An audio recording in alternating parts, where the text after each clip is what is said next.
Everyone, कैसे हैं आप सब? I hope you all are fine. आज मैं आप सबके लिए मूंग दाल की कचौड़ी लेके आई हूँ। ये कचौड़ी बिल्कुल फूली फूली बनती है और खाने में बहुत टेस्टी लगती है।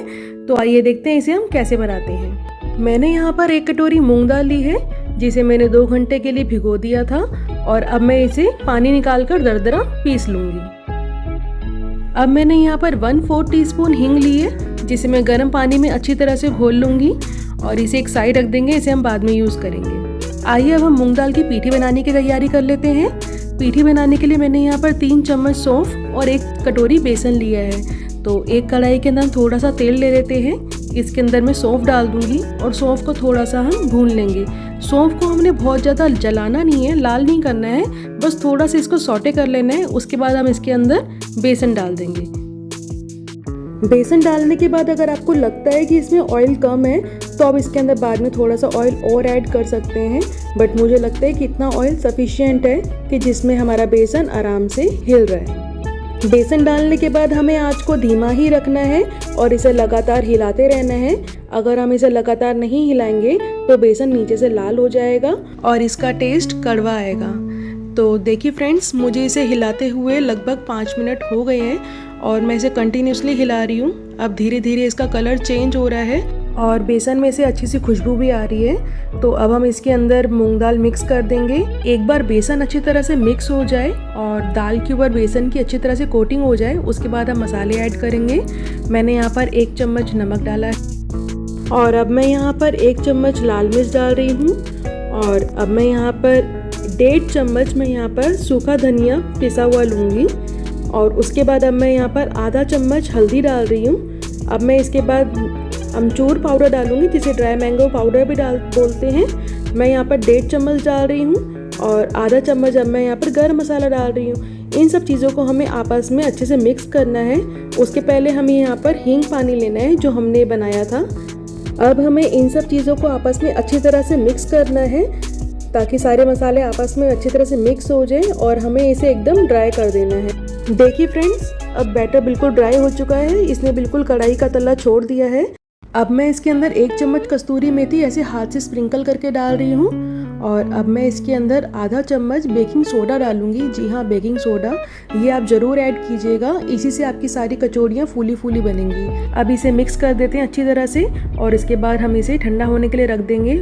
जब मसाला ठंडा हो जाएगा तो हम इसकी गोलियाँ बना लेंगे। गोलियाँ आप अपने हिसाब से छोटी या बड़ी बना सकते हैं। आइए अब हम कचौड़ी के लिए आटा लगा लेते हैं। मैंने यहाँ पर आधा किलो मैदा लिया है, जिसमें मैं 1 चम्मच नमक डाल रही हूँ और मैं इसके अंदर 1 कटोरी रिफाइंड ऑयल डाल रही हूँ। आप अपनी मर्जी से रिफाइंड ऑयल या फिर घी चूज़ कर सकते हैं और अब हमें इसे अच्छी तरह से मिक्स करना है। मैदे में मोहन अच्छे से लगा है या नहीं, इसका एक ही निशानी है। आप इस तरह से मैदा लीजिए और मुट्ठी बंद कीजिए। अगर ये ऐसे बंद हो रहा है तो इसका मतलब मैदे मोहन बहुत सही लगा है और इससे आपकी कचौड़ियाँ भी बहुत खस्ता बनेंगी। फ्रेंड्स, मैंने आटा लगा लिया है और इसको मैंने 10 मिनट का रेस्ट दे दिया था।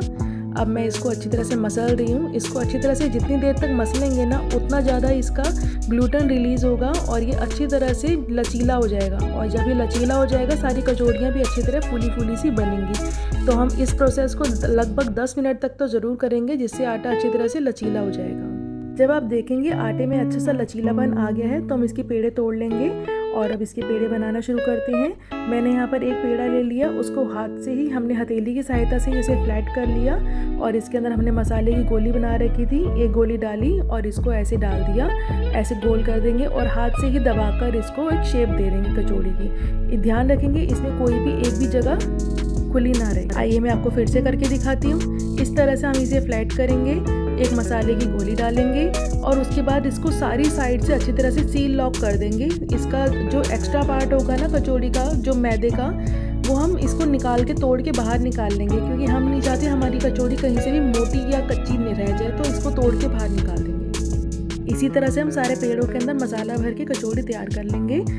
फ्रेंड्स, अगर आपको मेरी रेसिपी पसंद आती है तो आप मेरे चैनल को लाइक, शेयर एंड सब्सक्राइब जरूर कीजिएगा और मुझे कमेंट करके बताइएगा आपको मेरी रेसिपी कैसी लगी। देखिए फ्रेंड्स, जिस तरह से मैं इसके अंदर एक गड्ढा कर रही हूँ, आपको सेम इसी तरह से सारी कचौड़ियाँ बनानी है।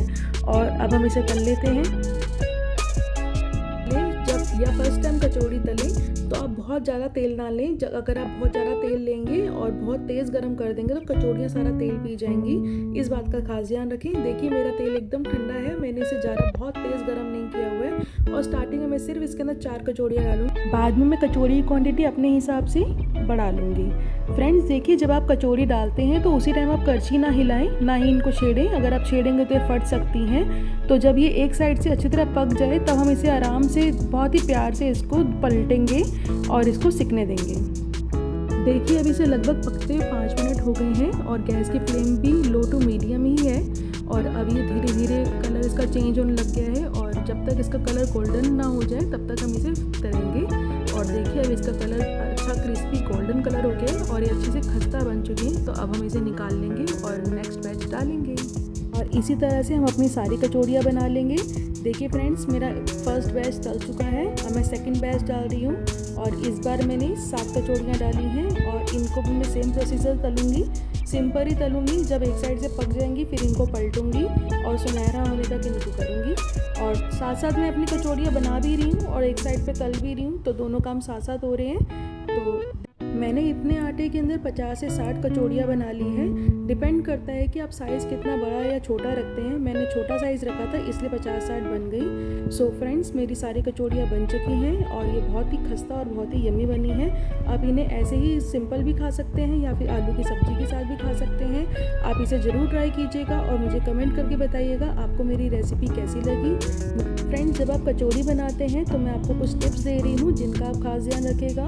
फर्स्ट ऑफ ऑल, जब आप कचौड़ी बनाते हैं, उसकी स्टफिंग बनाते हैं तो आप उसमें बेकिंग सोडा ज़रूर डालिएगा। बेकिंग सोडा डालने से सारी कचौड़ियाँ फूली फूली बनती हैं। सेकंड टिप है, जब आप कचौड़ी भर लेते हैं और उसे सील पैक कर लेते हैं, उसके बाद आप उसे जिस तरह से मैं अंदर की तरफ एक छोटा सा गड्ढा करती हूँ, आप उस तरह से ज़रूर कीजिएगा। वो करने से क्या होता है कि जब आप कचौड़ी ऑयल में डालते हैं तो थोड़ी देर बाद वो कचौड़ियाँ अपने आप फूल जाती हैं। हलवाई लोग भी ऐसे करते हैं, इसलिए उनकी सारी कचौड़ियाँ फूली फूली बनती हैं। थर्ड टिप है कि आप कचौड़ियाँ बनाते समय बहुत ज़्यादा ऑयल का यूज़ मत कीजिए।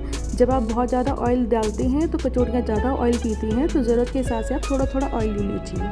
फ्रेंड्स, अगर आपने मेरे चैनल को अब तक सब्सक्राइब नहीं किया तो मेरे चैनल को सब्सक्राइब कीजिए, लाइक कीजिए और शेयर कीजिए। मिलते हैं नई रेसिपी के साथ, तब तक के लिए टेक केयर, बाय बाय।